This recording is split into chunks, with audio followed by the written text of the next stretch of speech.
Nouvelle édition du Club de la Presse sur TV 78, Radio Sensation et Marmite FM. Merci de nous rejoindre pour ce numéro de mars pour commenter l'actualité yvelinoise. Ce mois-ci, Nouradine Agne, journaliste à Marmite 88.4 depuis Trappes.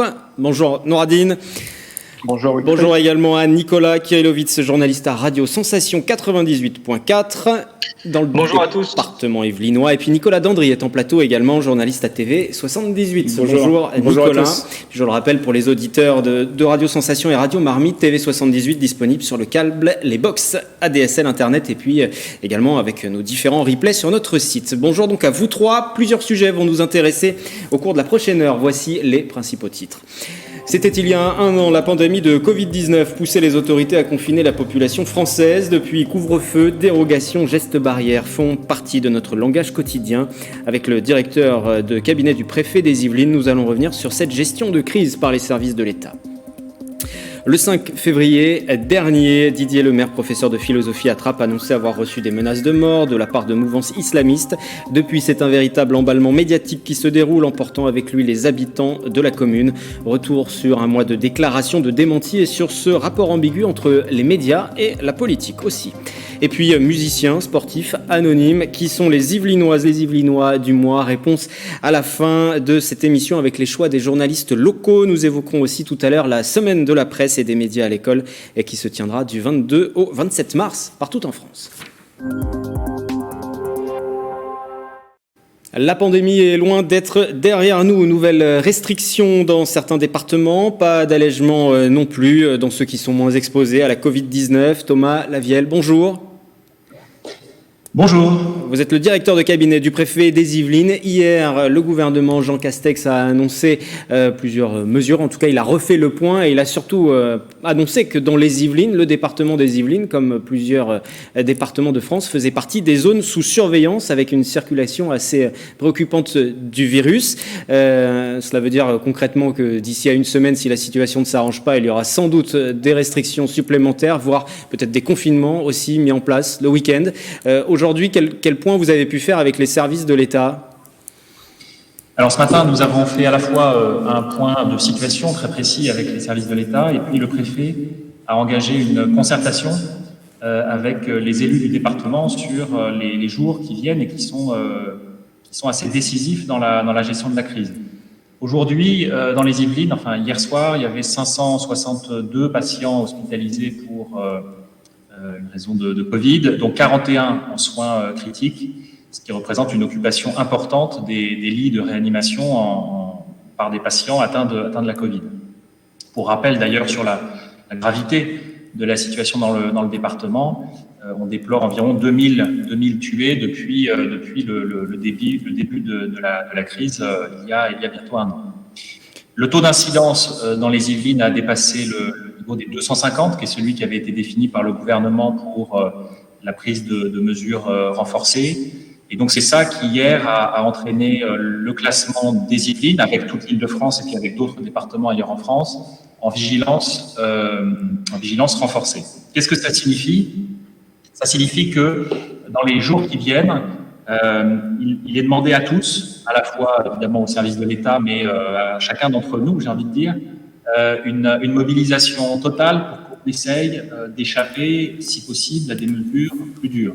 Ça veut dire respecter encore plus soigneusement les règles du couvre-feu, les règles des gestes barrières, la limitation des rassemblements. Et ça, on compte vraiment, je sais que ça fait un an qu'on le dit, donc ça devient compliqué, mais on compte vraiment sur le civisme des populations. Et puis par ailleurs, dans la semaine qui vient, on va mettre les bouchées doubles sur les opérations de dépistage, même s'il y a aujourd'hui beaucoup de capacités, les gens qui veulent se faire dépister ont accès aux tests, mais on met les bouchées doubles sur le dépistage, sur le tracing, c'est-à-dire l'identification des chaînes de contamination lorsqu'il y a des cas positifs, sur le déploiement des infirmières à domicile par l'assurance maladie lorsque des cas positifs sont détectés.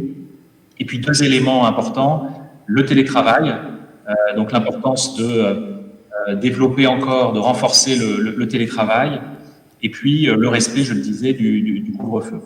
Voilà le plan d'action défini dans les jours qui viennent, si on veut éviter le week-end prochain, dans 10 jours, de passer à des choses plus dures.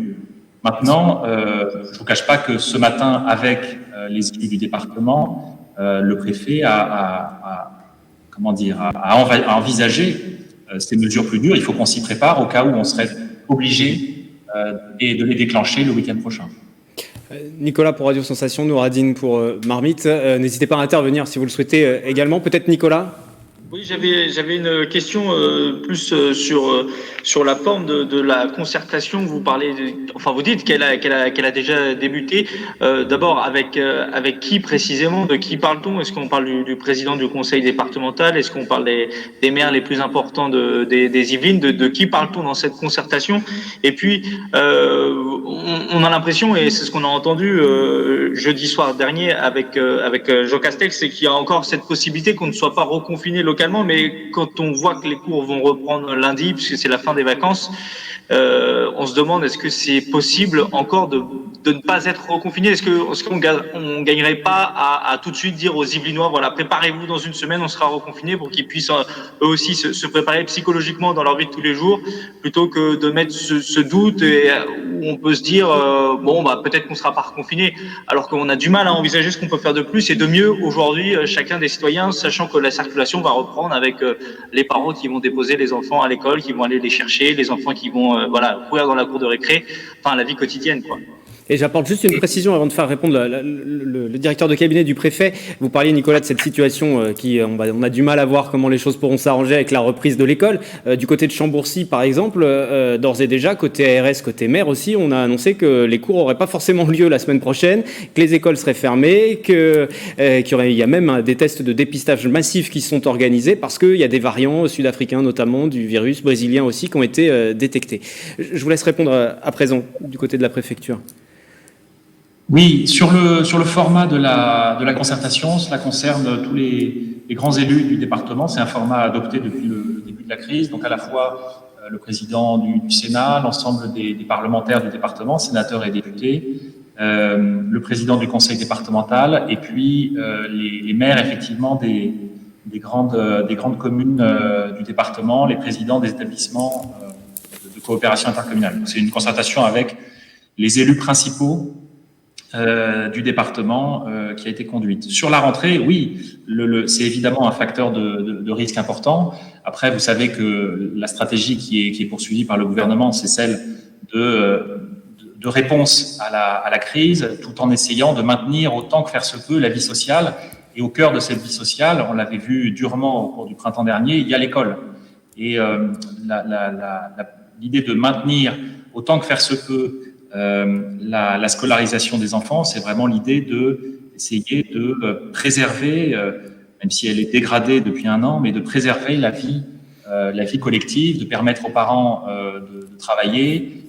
L'école, ceux qui sont parents savent bien que c'est évidemment central dans la vie collective. Et vous parliez de Chambourcy. Chambourcy, effectivement, a connu une situation sensible ces derniers jours avec l'apparition de variants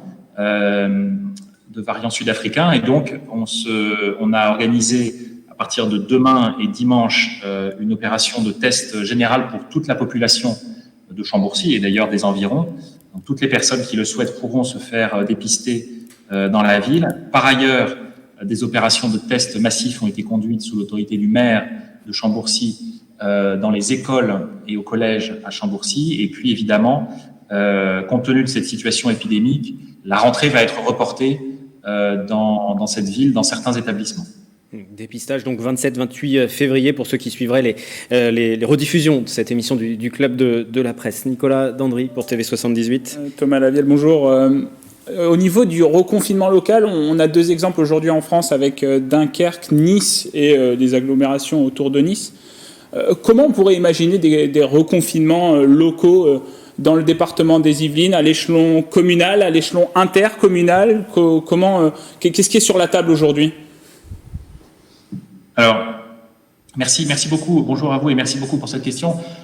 J'ai envie de dire, tout est sur la table, c'est-à-dire que précisément, on est dans une période de concertation et ce que le préfet a soumis et soumet aux grands élus, c'est l'idée alternative d'un reconfinement donc le week-end sur certaines zones du territoire, tel que ça s'est fait à Dunkerque et sur le littoral des Alpes-Maritimes, mais aussi l'autre option qui consiste à appliquer ce reconfinement sur l'ensemble du département, avec l'idée que ça assure davantage de cohérence, ça évite les mouvements de population, ça évite une forme d'inégalité au sein du département, entre territoires. Donc voilà, ces choses-là ne sont aujourd'hui, je vous le dis très sincèrement, pas tranchées. Et donc, je dirais que la grande option, c'est entre un confinement sur le département et un confinement sur les zones urbaines, davantage que sur les zones rurales. Mais ça, c'est quelque chose qui va être tranché à la fois à l'issue de la concertation et puis qui sera pris en coordination par le gouvernement pour toute l'Île-de-France, pour que, évidemment, les pratiques soient les mêmes sur l'ensemble, notamment des départements de la Grande Couronne. Nouradine, à présent, pour Marmite. Oui, bonjour Monsieur Lavielle. Une question par rapport à ce qu'avait dit notamment la ministre Elisabeth Borne lors de sa dernière intervention, où elle avait plutôt mis la pression sur les entreprises pour faire respecter notamment le télétravail. Voilà, toutes celles et ceux qui travaillent actuellement ou qui en tout cas se baladent un petit peu dans les rues juste un petit peu avant l'heure du couvre-feu remarquent que le périphérique parisien, par exemple, est rempli encore à 18h30, 19h, voire un petit peu plus tard, qu'il y a beaucoup de circulation, que beaucoup d'entreprises ne respectent pas forcément. Alors pour celles qui ne le peuvent pas, c'est une chose, mais pour celles qui sont en capacité de le faire, ne le font pas. Qu'est-ce qui est envisagé à ce niveau-là? Est-ce qu'il y a des sanctions qui sont prévues pour notamment, puisqu'on a dit que l'entreprise justement était également un foyer potentiel d'expansion de cette pandémie?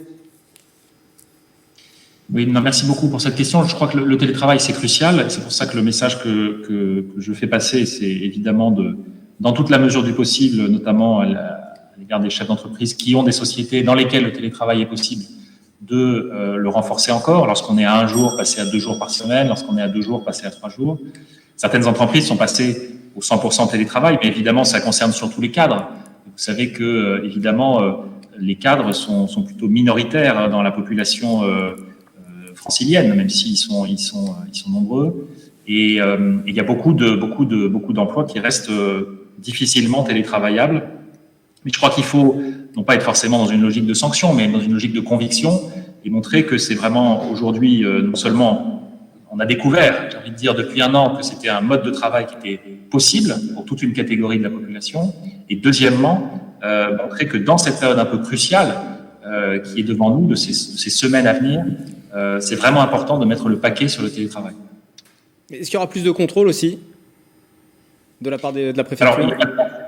Alors oui, des contrôles sur le couvre-feu, ça oui. On est déjà à un niveau important de contrôle, donc je ne peux pas vous dire qu'on va les multiplier par 10, mais il y aura des contrôles importants, ciblés. L'idée sur les contrôles, c'est évidemment pas de sanctionner les braves gens qui rentrent en retard, comme vous le disiez, qui sont pris dans les bouchons ou que sais-je. L'idée, c'est davantage de cibler des commerces, par exemple, qui font de la provocation clairement en restant ouverts, en accueillant des gens à l'intérieur alors qu'ils ne devraient pas. C'est le cas pour certains établissements de restauration, certains bars. Et puis également le respect de gens qui se déplaceraient très tard le soir sans aucune justification. Il se trouve qu'avec effectivement le beau temps, l'amélioration de l'allongement des journées, c'est des choses qui peuvent arriver. Donc oui, ça on le contrôlera sans relâche dans les jours qui viennent. Cela fait maintenant 1 an que la France vit au rythme du virus. 8 mars, ce sera donc cette période à peu près. Premier confinement a été déclaré l'année dernière. On va revenir sur cette gestion de crise peut-être un petit peu pendant les prochaines minutes. Peut-être, Nicolas, pour TV78, l'un des enseignements, c'est la relation entre les mairies et la préfecture aussi. Effectivement, la relation entre les maires et l'État, on l'avait vu déjà avec la crise des Gilets jaunes, un gros développement de cette relation entre l'État et les maires. Là, on voit que ça a eu toute son importance, notamment dans l'organisation des tests, de la stratégie de vaccination sur les territoires. Quel enseignement, quelles leçons vous tirez justement de cette crise sanitaire par rapport à cette relation-là? Et est-ce qu'il ne faudrait-il pas donner plus de flexibilité, plus de fluidité dans cette relation, dans l'esprit de décentralisation et de déconcentration? Oui, je crois que vous avez apporté la réponse à la question. Oui, il y a tout à fait. Je crois que un des enseignements en termes d'action publique de cette année de crise, c'est la qualité du travail engagé localement avec les maires et le fait que lorsque le préfet, le maire avancent main dans la main, les choses évoluent favorablement et on arrive à effectivement déployer les tests, déployer la vaccination. La vaccination est évidemment un élément très très fort qui s'appuie sur les municipalités. Ça s'est également manifesté au printemps dernier lorsqu'il s'est agi de déployer les équipements de protection, d'aider nos soignants et ce couple, comme on l'a appelé, a montré vraiment son efficacité parce que tout simplement il agit au plus près du terrain. Il n'est pas dans du pilotage au niveau dans des strates supérieures, il est dans l'action. Et effectivement, vous le disiez, je crois que c'est aussi peut-être une des choses qui inspire le gouvernement dans les projets de textes à venir qui visent précisément à développer la différenciation locale, l'adaptation aux réalités locales. C'est quelque chose qu'on dit depuis longtemps et je crois que la crise a montré par la preuve que c'était véritablement efficace. Mais si ça a été possible pendant la crise, pourquoi il y a besoin d'un nouveau texte de loi? Il y a besoin de faire des modifications législatives pour le faire, du coup? Parce que je crois qu'il y a beaucoup de procédures aujourd'hui, de textes qui effectivement limitent les possibilités d'aller plus loin en temps normal, en dehors de la période de crise, sur les projets d'aménagement, sur toutes les politiques publiques qui sont réglementées à des niveaux qui sont trop éloignés du terrain. Donc, je crois que la logique, c'est vraiment de se placer en proximité du terrain. En période de crise, on a vu que ça fonctionnait. Il faut effectivement libérer cette initiative locale sur le long terme. On parle de cette période de crise. Depuis un an, les services de la préfecture, dans le département des Yvelines, en tout cas, ont été complètement restructurés, réorganisés. Est-ce qu'il y a des modifications significatives qui ont été apportées depuis un an? Les services de l'État, c'est vrai à la fois des services du préfet, des services de l'Agence régionale de santé, auxquels je veux rendre hommage, autour de Marion Sinali, qui fait un travail formidable d'engagement au jour le jour à toutes les étapes de cette crise, se sont mis en mode gestion de crise, avec l'idée qu'il fallait, alors évidemment surtout au printemps, où toute l'activité était centrée sur la gestion de crise. Maintenant, le reste des activités ont repris et donc occupent également nos services. Mais l'idée, c'est d'adapter l'organisation à la gestion de crise. Et avec cet accompagnement qui a été fait à chaque étape de la crise, d'abord s'assurer au début de la crise de l'approvisionnement en matériel pour les services hospitaliers, apporter du soutien aux opérations de mouvement de malades. Ça, c'était vraiment le cœur des actions du printemps. Également au printemps, l'approvisionnement, les livraisons des masques. Et on se souvient que ça avait été difficile, très difficile au début de la crise. Et puis, progressivement, la machine s'est mise en marche au niveau départemental autour des services de l'État. À l'automne, ça a été la politique de déploiement des tests avec l'ouverture, et c'est une spécificité yvelinoise, des 3 centres de dépistage permanents gérés par l'ARS, en plus de toute l'offre proposée par les laboratoires privés. Et donc, ces 3 laboratoires à forte capacité ont permis à l'automne de véritablement offrir l'accès aux tests à la population.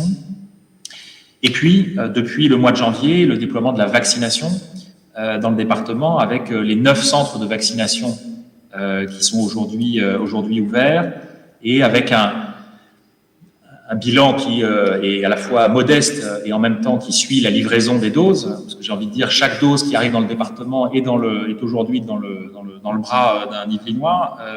70 000 doses ont été injectées depuis le mois de janvier, en confondant les doses 1 et 2. Et puis, sur le public prioritaire, qui est celui des plus de 75 ans, on a aujourd'hui dans le département vacciné à peu près 80%, 78% des résidents dans les EHPAD.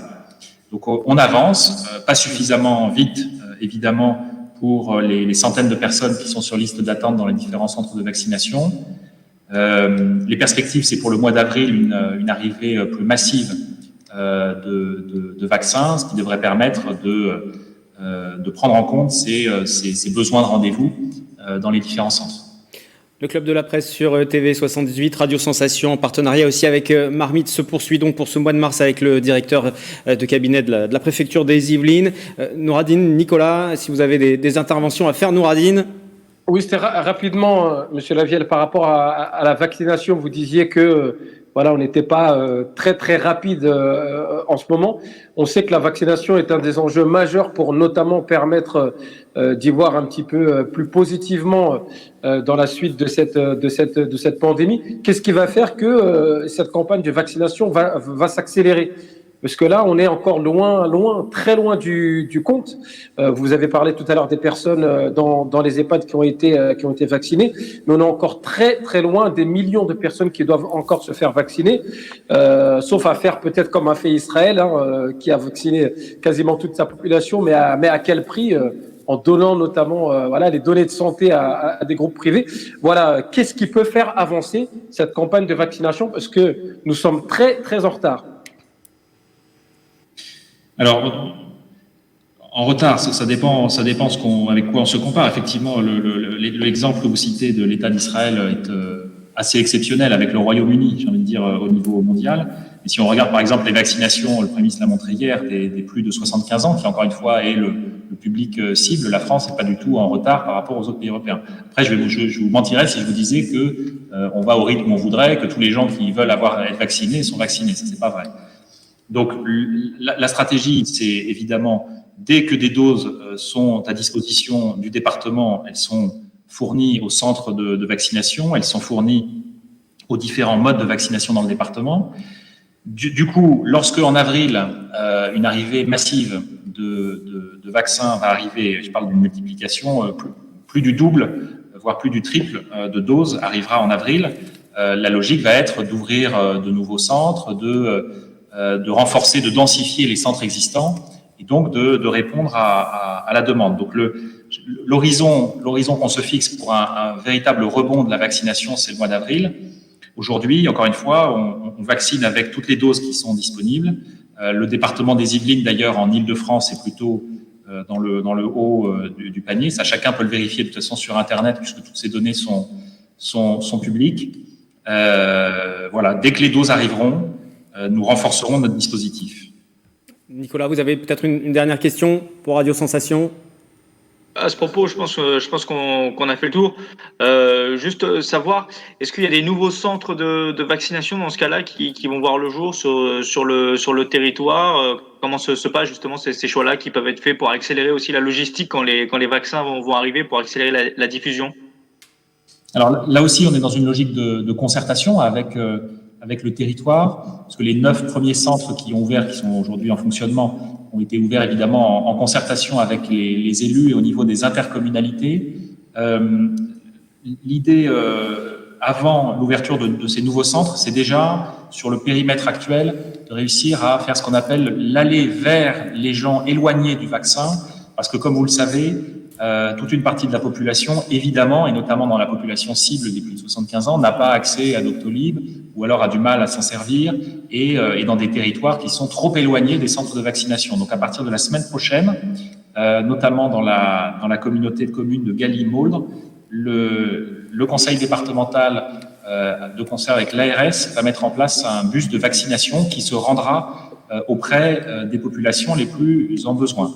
Et puis, je le disais, donc en avril, avec l'arrivée plus massive de nouvelles doses, nous engagerons une concertation de nouveau avec le territoire pour envisager, l'ouverture de nouveaux centres, là où les besoins seront identifiés. Et on avait déjà identifié des endroits qui étaient en besoin de vaccination supplémentaire. Et puis, deuxièmement, je le disais, la densification des centres existants, parce qu'il faut aussi qu'on prenne en compte le besoin de productivité des centres et il faudra que les centres existants soient mieux dotés en doses et puissent procéder à davantage de vaccinations. Thomas Lavielle, nous allons dans un instant avec les journalistes locaux évoquer la situation à Trappes. Je vous propose de rester avec nous encore juste quelques instants, juste le temps déjà d'écouter cet extrait d'interview. C'était le 12 février dernier chez nos confrères de LCI. Je ne suis pas sur les réseaux sociaux, mais le commandant de police des RT m'a expliqué que Trappes était en ébullition, que la ville entière discutait de cette lettre, et beaucoup de gens tenaient des propos haineux contre moi, m'accusant d'islamophobie, de racisme, de stigmatisation de cette population. Et ces attaques, évidemment, après l'assassinat de Samuel Paty, sont une manière de me désigner comme une cible. Vous vivez dans la peur aujourd'hui ? Non. Malgré ce qui est arrivé à Samuel Paty, vous y pensez forcément ? Oui, j'y pense. Quand je sors et que je rentre du lycée, je vérifie que mes portières sont bien fermées, je vérifie que je ne suis pas suivi, et quand je me rends à mon domicile, de la même façon. Le 12 février dernier, Didier Lemaire, professeur de philosophie à Trappes, annonçait être victime de menaces de mort et sous escorte policière pour se rendre à son lycée, à la plaine de Naufle. Il parlait d'une commune aux mains des islamistes, définitivement perdue. Du côté de la préfecture des Yvelines, sans revenir sur toute la polémique et qui se poursuit d'ailleurs encore sur le soutien plus ou moins apporté ou non, les propos des uns et des autres, je voudrais savoir quelle est quand même la position de la préfecture aujourd'hui. Est-ce que vous avez eu des échanges avec Didier Lemaire depuis le 12 février ? Et puis aujourd'hui, y a-t-il une protection qui lui est vraiment apportée ?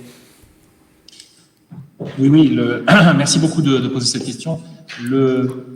Didier Lemaire, dès l'automne, dès le mois de novembre, lorsqu'il a publié une tribune effectivement sur la lutte contre l'islamisme à Trappes, dans les Yvelines et dans les quartiers en général, a fait l'objet d'une attention particulière des services de sécurité, des forces de l'ordre. Ça s'est traduit par des patrouilles régulières et des prises de contact avec lui. Et donc ça s'est poursuivi jusqu'à début février. Et puis, il a pris des positions, vous l'avez dit, dans le débat public national, qui ont entraîné une polémique vive, pour le moins.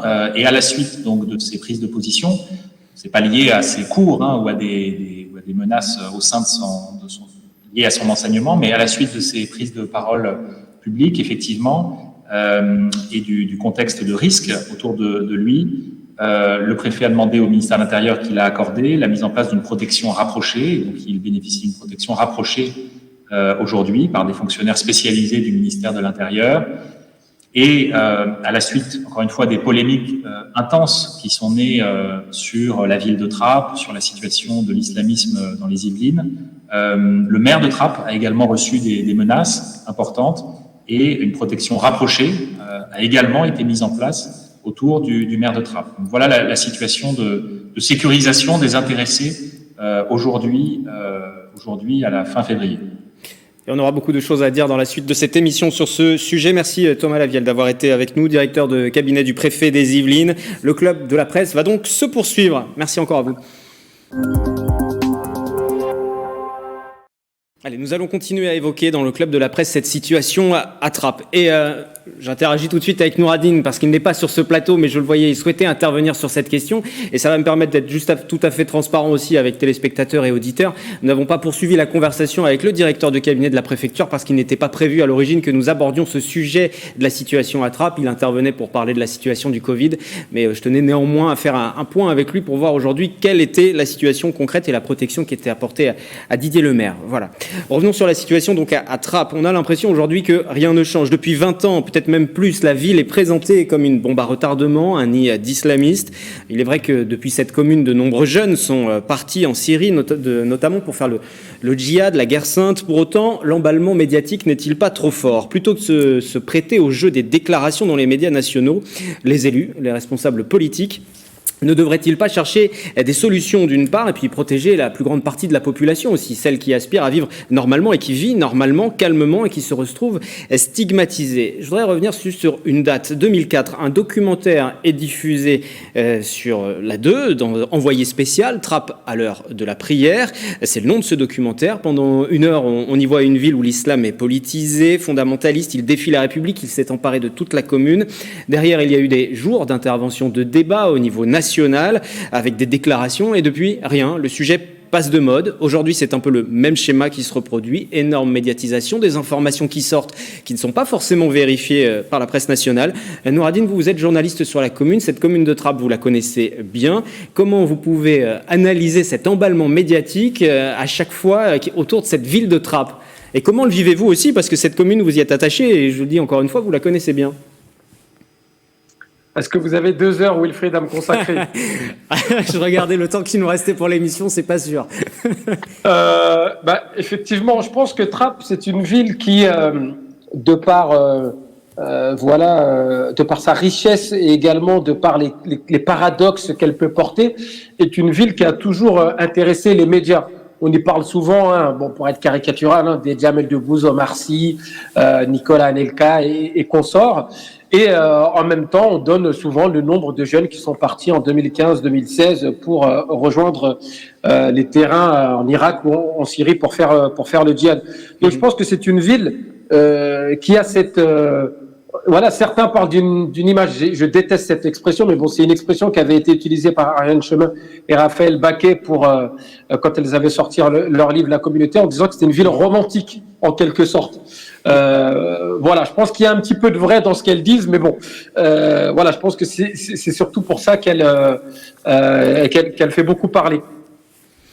Nicolas Kirillowitz, vous aussi, je voudrais vous entendre sur ce sujet-là, tout simplement parce que, comme Nouradine et comme TV78 aussi, vous avez été sollicité par les médias nationaux. On parle de cet emballement médiatique et au bout d'un moment, les médias nationaux, eux, se sont rendus compte qu'il y avait des médias locaux. Alors là aussi, c'est l'occasion, à travers ce club de la presse, d'exposer tous les sujets. C'est vrai qu'il y a eu quelques interventions de tweets des uns et des autres, que ce soit vous, Nicolas, pour Radio Sensation, ou nous, de notre côté de TV78, où on s'est aussi manifesté en disant il y a des médias locaux. Voilà. Alors, les médias nationaux nous ont redécouvert. Nicolas, comment vous avez vécu ce moment, cette médiatisation, et puis comment vous regardez du côté local cet emballement national? C'est vrai que c'était assez effarant et vous le disiez, on a eu la possibilité de s'exprimer dans les médias nationaux, mais plutôt sur la fin de la polémique. Bon, après il y a pas d'intérêt pour nous à intervenir non plus au début, mais c'était effarant de voir comment aussi la machine médiatique peut s'emballer et comment elle marche aussi, et voir comment elle peut aussi écraser et dépasser les élus locaux qui je pense dans leur ensemble se sont fait complètement dépasser par les événements, parce qu'en fait la Trappe s'est fait aussi happer par l'actualité nationale. Déjà il y a eu l'annonce par le tribunal administratif de Versailles de l'annulation de l'élection, c'était le 3 février, donc 2 jours avant la publication de la tribune de Didier Lemaire. Donc déjà, localement, ça a commencé un peu à bouillir. On sait les antagonismes qu'il y a entre les différents personnages locaux à Trappes.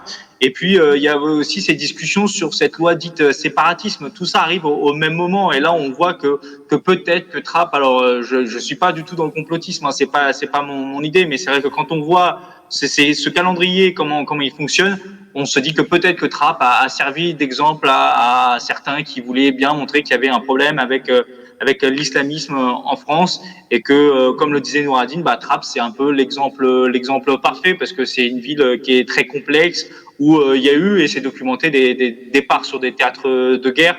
Donc je pense que Trappes s'est fait dépasser par la situation, et que ces élus locaux aussi, dans leur ensemble, à droite comme à gauche aussi, et la machine médiatique nationale, on sait comment elle marche, elle a besoin de ces histoires-là, et donc les médias locaux, dans ces cas-là, n'intéressent pas beaucoup. Nicolas, oui, allez-y Nouradine. Oui, juste une petite phrase pour revenir sur ce que vous disiez tout à l'heure, Wilfried, par rapport au fait qu'ils ont découvert qu'il y avait des médias locaux. Moi, j'ai été sollicité par plusieurs médias pour intervenir, mais à chaque fois, vous savez, j'ai un peu d'expérience maintenant, Wilfried, à chaque fois, je demande quel va être le format dans lequel on va pouvoir intervenir. Et à chaque fois, on nous propose 4 minutes par-ci, 2 minutes par-là, ou 5 minutes par-là. Or, c'est un problème complexe. Et oui, vous vouliez 2 heures tout à l'heure. Alors déjà, au niveau local, j'arrive pas à vous donner 2 heures dans ce club de la presse. Alors, après, le club de la presse, c'est particulier parce que c'est une émission qui parle un petit peu de tout ce qui se passe autour. On n'y consacre pas forcément 50 minutes sur un seul sujet précis. Mais effectivement, malheureusement, et puis nous, on se connaît, Wilfried. Donc, on sait, on prépare les émissions, on sait à peu près ce qu'il va s'y dire. Je pense que même Nicolas, ça va être son cas, il peut même être récupéré dans un tourbillon médiatique. On peut récupérer des morceaux de bouts de parole de ce qu'il va dire pour lui faire dire complètement autre chose, ou bien peut-être même le classer dans le camp des islamo-gauchistes, parce qu'il aurait eu le malheur de dire que à Trappes, écoutez, on a vu des choses positives. On ne dit pas que tout se passe bien à Trappes. On n'a jamais dit ça. Aucun média local n'a jamais caché ce qui se passait à Trappes. C'est juste que c'est plus complexe que ça. Il y a beaucoup plus de choses. Il y a des choses positives, négatives, mais nous, on essaie de mettre en avant, en tout cas, toute la complexité du problème, et pas seulement... Vous parlez de cette sollicitation justement des médias nationaux et quelquefois cet emballement qui peut aussi permettre aux médias nationaux de prendre des bouts de phrases. Ce qui concerne TV78, lorsqu'on a été sollicité justement, il y a eu beaucoup de réticence de ma part, très clairement, pour intervenir aussi, parce que j'avais très peur de la petite question, du petit mot qu'on cherche, du bon mot qu'on cherche à faire, et ensuite d'enfermer aussi notre média, TV78, dans une case, en disant voilà, soit vous avez vu, ils le disent, tout est noir à Trappes et il y a de la radicalisation, ou alors vous voyez, non, en fait tout va bien et c'est de l'islamo-gauchisme. Donc c'est très compliqué aussi de se positionner. Ouais. C'est ce qui s'est passé, par exemple, avec moi au début, j'ai pas compris pourquoi, par exemple, le maire de Trappes avait fait venir Jean-Marc Marondini à Trappes pour faire une petite balade dans la rue. Je me suis dit, en disant, d'ailleurs, je pense que ça vous a un peu énervé, mais c'est normal, à juste titre, Wilfried et Nicolas, en disant que voilà, au moins eux ils viennent sur le terrain. Oui, voilà. Tout à fait. Sauf que moi, ce qui m'a surpris, c'est comme si en fait, alors moi j'ai rien contre Jean-Marc Morandini, hein, j'ai aucun problème avec lui, mais c'est comme si en fait à Trappes on ne connaissait pas, en tout cas à la mairie de Trappes, c'est comme si on connaissait pas Jean-Marc Morandini, qu'on savait pas un petit peu le style d'émission qu'il faisait, et du coup on se retrouve avec des images mais complètement caricaturales du maire de Trappes, avec une dernière séquence devant le commissariat de Trappes, devant un élu du Rassemblement national, entouré avec des habitants. Il dit qu'est-ce que ça donne aussi comme image. Et puis après, la capacité de nuisance des chaînes d'information sera toujours plus importante que ce que nous, on va pouvoir dire ou faire.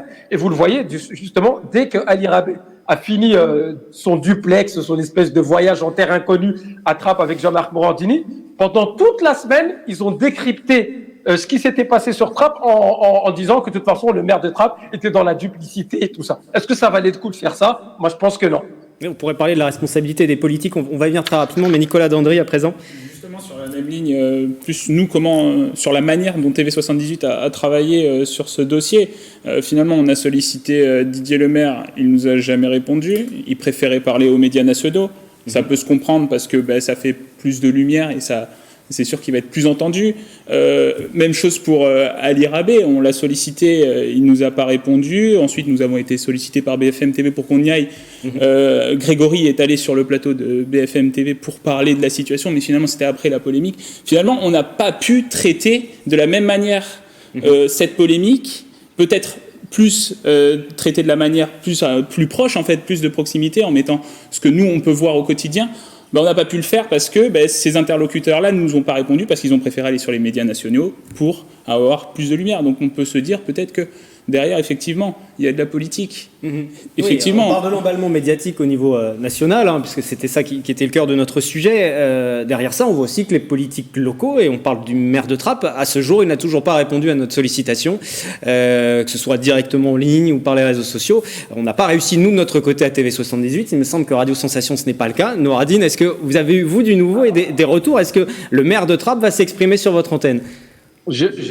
Non, mais je suis honnête. Allez, je vais vous dire la vérité. Je devais recevoir normalement monsieur le maire de Trappes la semaine dernière, mais c'est plutôt moi qui lui ai posé un lapin parce que j'ai eu un contretemps de dernière minute. Donc, et puis depuis, on n'a pas réussi à retrouver un créneau.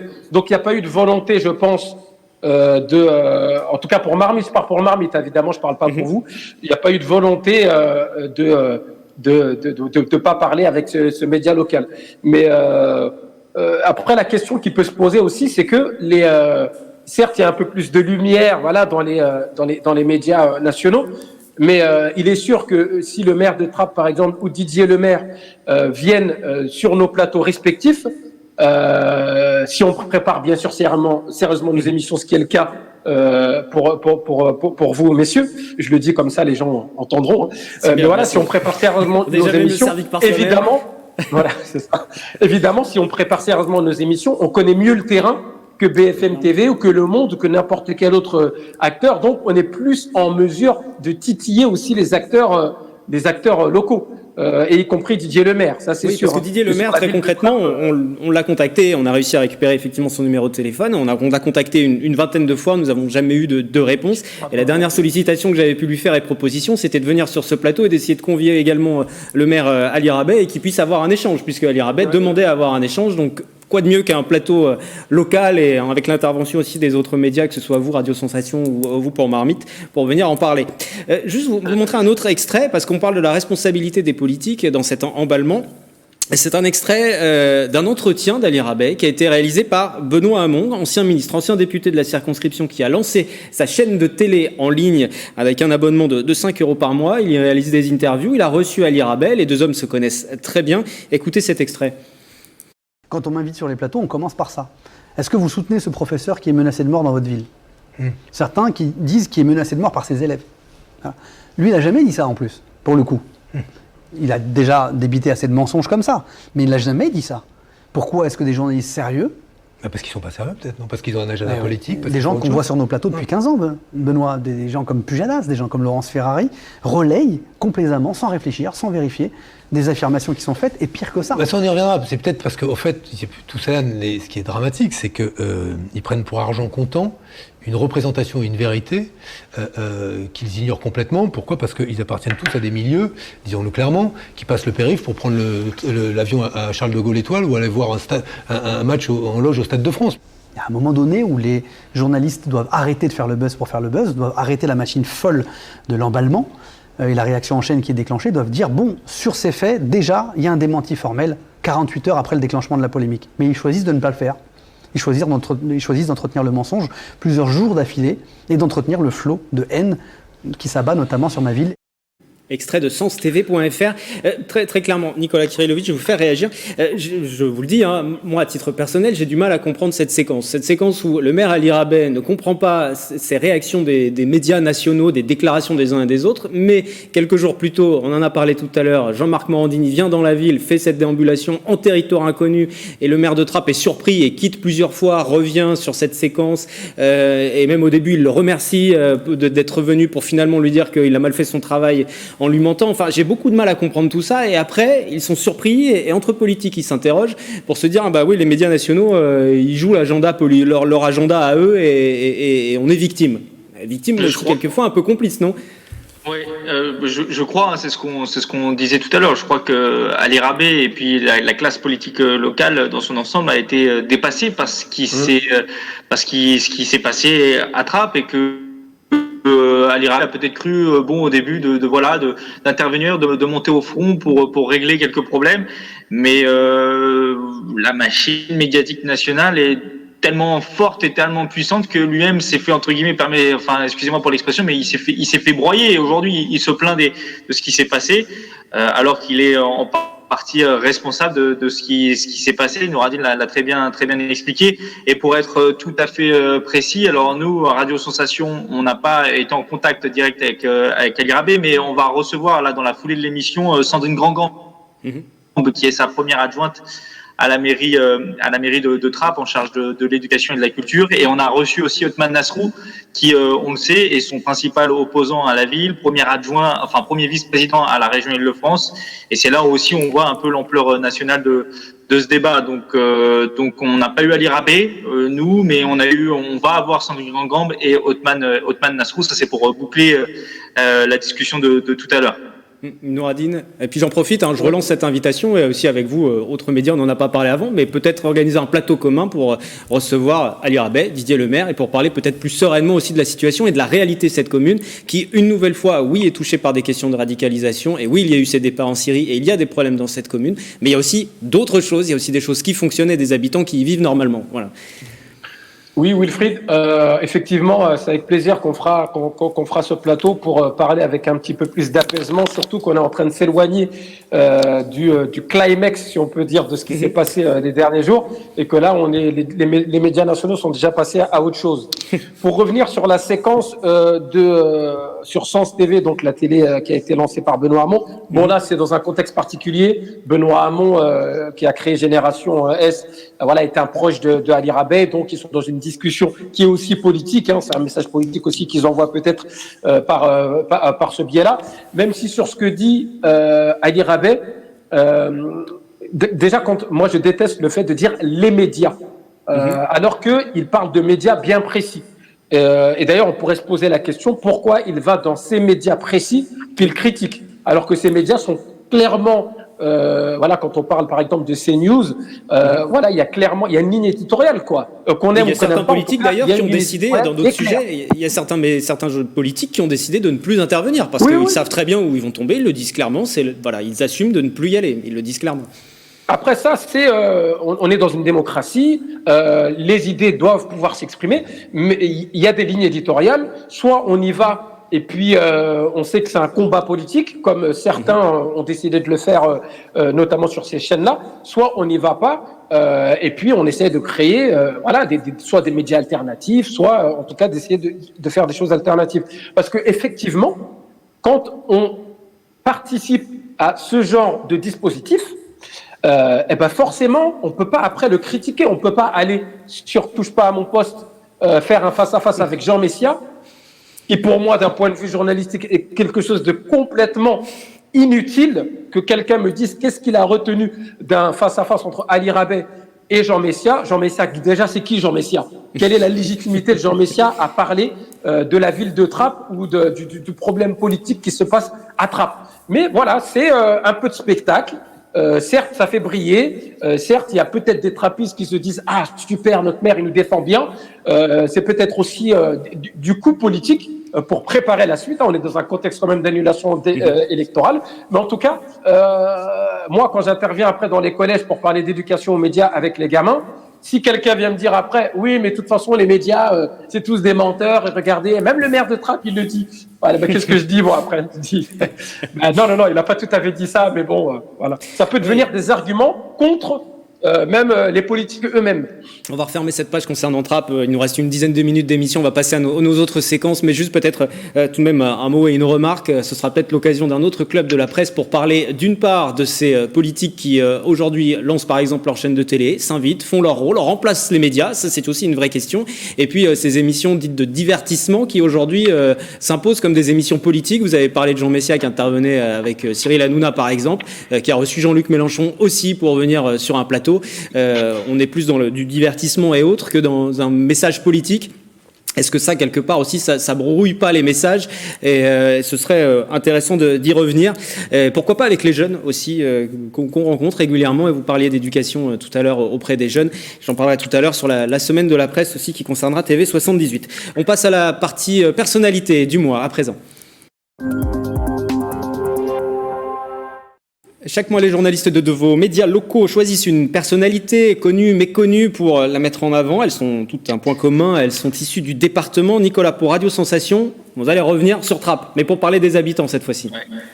Oui, c'est ça. Alors, du coup, c'est pas une personnalité, mais un corps de personnalité, si je puis me permettre. Ce sont les habitants de Trappes qu'on a finalement très peu entendus, un peu comme nous, les médias locaux, dans cette polémique. On les a entendus sur la fin. Enfin, au bout de quelques jours, on a été tout de même les interroger sur ce qu'ils pensaient, eux, de la réalité de leur ville, avec des avis très nuancés et plutôt quand même positifs. Voilà, on pense à eux parce que c'est eux qui ont été le plus impactés dans cette affaire, qui ont dû être affectés, les parents et puis les lycéens en général de Trappes et du lycée de la plaine de Nauf.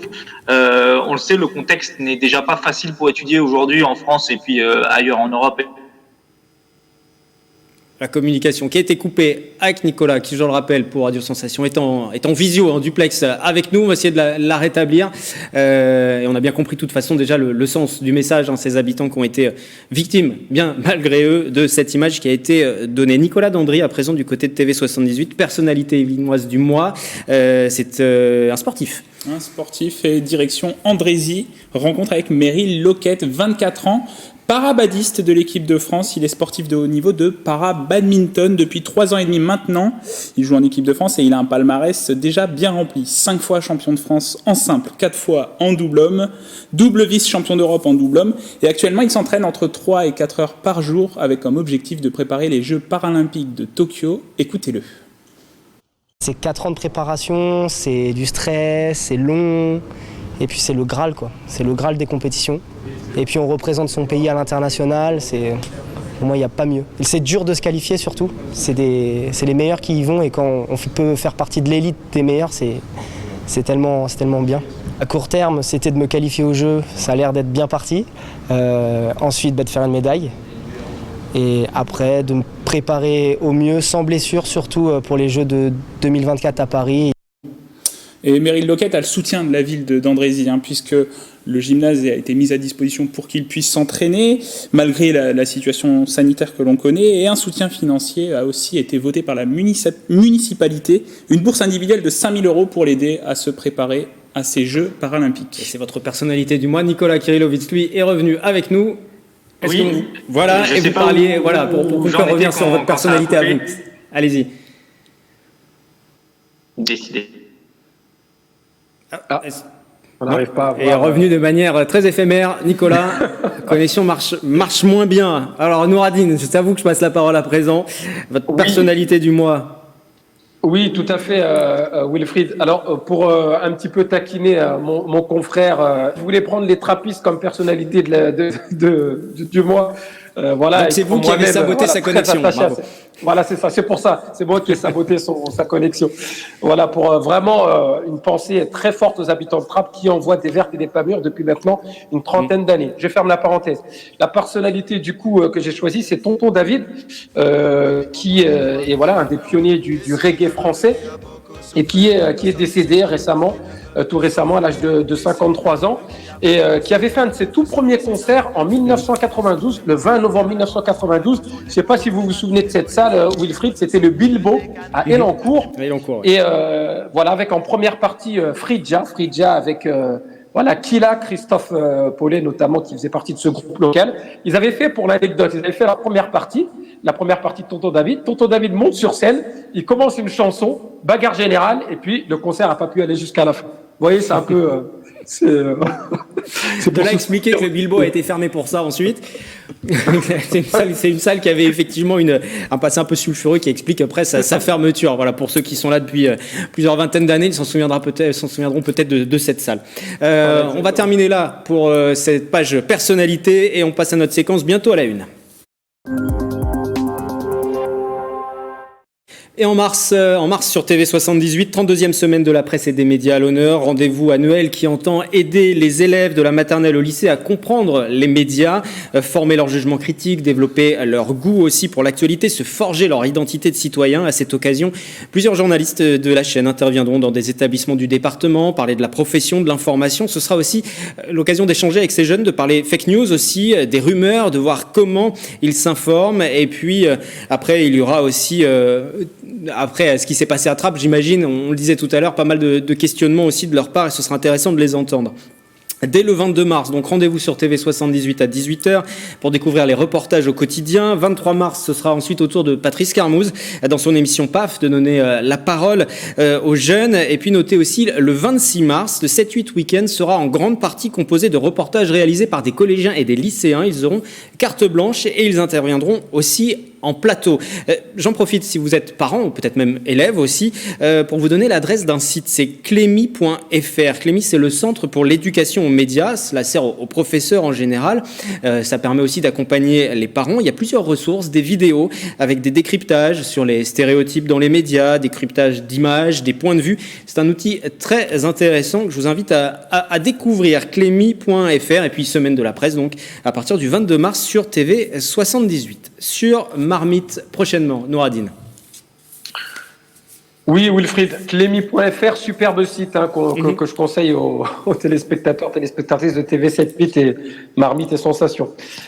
Oui, la semaine prochaine sur Marmite FM, on va parler d'anticorruption avec l'association Anticor, Yveline, qui viendra nous parler un petit peu des dossiers chauds qu'il y a sur le territoire. Et puis on parlera également de greenwashing. Voilà comment certaines entreprises essayent de se donner une image écolo, mais qui n'est pas toujours vraie. Voilà, c'est les deux sujets principaux qu'on abordera la semaine prochaine sur les 88.4. Merci beaucoup Nouradine. Je vais remercier aussi Nicolas Kirillovitz qui n'a pas réussi. Ah si, qui nous rejoint. Nicolas, vous nous rejoignez. J'allais juste conclure l'émission. Vous allez avoir, si vous nous entendez bien, vous êtes passé en rédaction cette fois-ci, pour ceux qui ont l'image, en rédaction de Radio Sensation. Peut-être un mot juste sur le passage en DAB+. Qu'est-ce que le DAB+, le DAB+, c'est pas une nouvelle danse. C'est la radio de demain, entre guillemets, c'est la radio numérique terrestre et c'est la radio qui va se propager progressivement dans toute la France. À partir de cet été, dans 25 radios nationales seront disponibles grâce à la DAB+. Mais en fait, Radio Sensation est déjà en DAB+, et donc vous pouvez écouter Radio Sensation grâce à cette nouvelle radio partout en Île-de-France. Il y a pas besoin d'aller sur Internet. En fait, c'est juste un récepteur particulier qu'il faut se procurer. Pas besoin d'abonnement, c'est gratuit, c'est la nouvelle radio. Et grâce à ce récepteur, vous capterez la radio DAB+, et vous aurez le choix avec beaucoup plus de radios à présent qu'aujourd'hui. Aujourd'hui, avec votre radio en voiture ou autre, vous avez, 25 ou 30 radios disponibles, les radios nationales et quelques radios locales. Demain, avec la DAB+, quand elle sera accessible partout, vous aurez accès à 100, 150 radios. En résumé, c'est la TNT, mais pour la radio, et qui arrive progressivement. Et Radio Sensation est en DAB+, avant les radios nationales. Félicitations à vous. Voilà. Désolé pour les coupures Internet. Malgré le passage en DAB+, il y a encore des difficultés. Il va falloir résoudre ces problèmes-là, effectivement. Merci beaucoup, Nicolas. Donc, pour Radio Sensation 98.4 sur le département des Yvelines. Merci, Nicolas Dandry, aussi pour TV 78. On vous retrouve prochainement pour un prochain numéro de Sky Echo, magazine économique consacré à l'agglomération de Saint-Quentin en Yvelines. On termine cette émission peut-être en musique. Un petit extrait qu'on n'a pas diffusé de Tonton David. Et puis, je vous donne rendez-vous au mois prochain. Merci à vous tous et merci de nous avoir suivis. Merci. Issus d'un peuple qui a beaucoup souffert. Nous sommes issus d'un peuple qui ne veut plus souffrir. Issus d'un peuple qui a beaucoup souffert. Nous sommes issus d'un peuple qui ne veut plus souffrir. Frères et sœurs, écoutez-moi attentivement. Au micro original, je ne veux pas perdre mon temps. Levez vos yeux, votre cœur vers le Tout-Puissant. Avoir la foi, c'est bien plus fort que d'avoir de l'argent. Regarde la situation, c'est désespérant. Une crise mondiale face à laquelle le monde est impuissant. Et les choses vont toujours en évoluant. Encore trop de conflits entre les noirs et les blancs.